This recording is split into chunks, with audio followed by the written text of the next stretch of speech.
bahwa teman-teman masih setia bersama kami di siaran pendidikan interaktif bedah kisi-kisi persiapan ujian nasional, dan masih bersama narasumber kali ini yaitu Bapak Dayat Sumanta. Beliau mengajar di SMA Negeri 35 Jakarta. Ini adalah segmen ketiga. Manfaatkanlah segmen ini dengan sebaik-baiknya dengan cara mengajukan pertanyaan yang akan ditujukan untuk Pak Dayat, tentunya dengan menelpon line telepon bebas pulsa kami, SMS dan juga Facebook. Pak Dayat, kita akan langsung lanjut ke bedah kisi-kisi berikutnya. Ada indikator selanjutnya ya Pak? Apa yang ada di indikator ini? Indikator berikutnya seperti yang kita janjikan, yaitu mendeskripsikan kewirausahaan.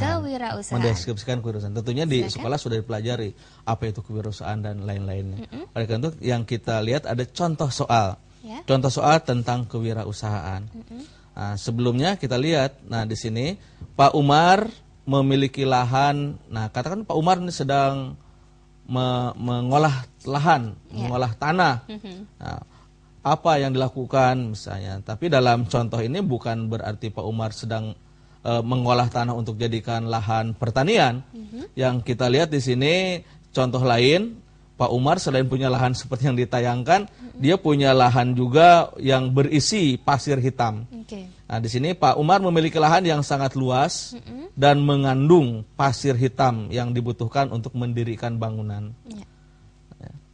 Oleh karena itu, beliau mengidentifikasi langkah-langkah yang akan ditempuh untuk memanfaatkan pasir yang ada di lahannya sehingga lebih bernilai ekonomis sebagai berikut. Perhatikan langkah-langkah yang tepat. Bagaimana yang harus dilakukan oleh seseorang yang ingin memulai wirausaha. Yang nomor satu, memasarkan pasir kepada yang membutuhkan.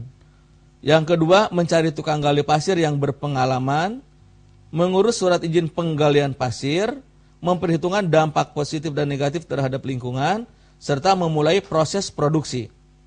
Nah, kita lihat apa pertanyaannya.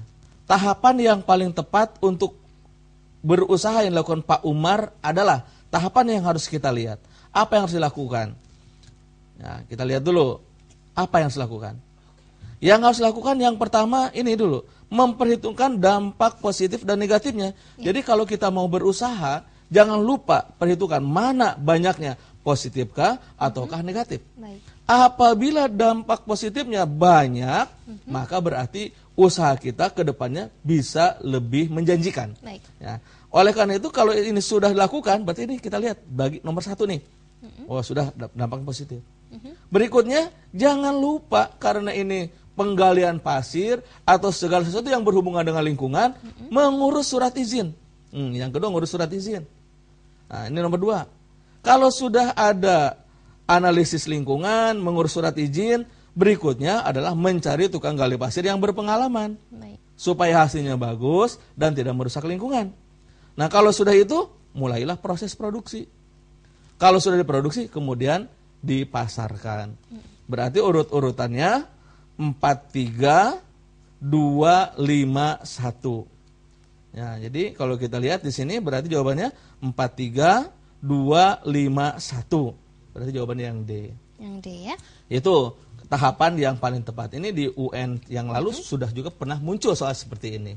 Itu harus hati-hati. Iya, bersiap-siap, siapa tahu bentuk soal seperti ini juga akan keluar ya di ujian nasional nanti. Baik Pak Dayat, sebelum kita lanjutkan membedah kisi-kisi berikutnya, kita kembali menerima pertanyaan kali ini melalui line telepon bebas pulsa kami. Kita langsung coba saja sapa terlebih dahulu. Halo, televisi edukasi dari siapa dan di mana? Halo.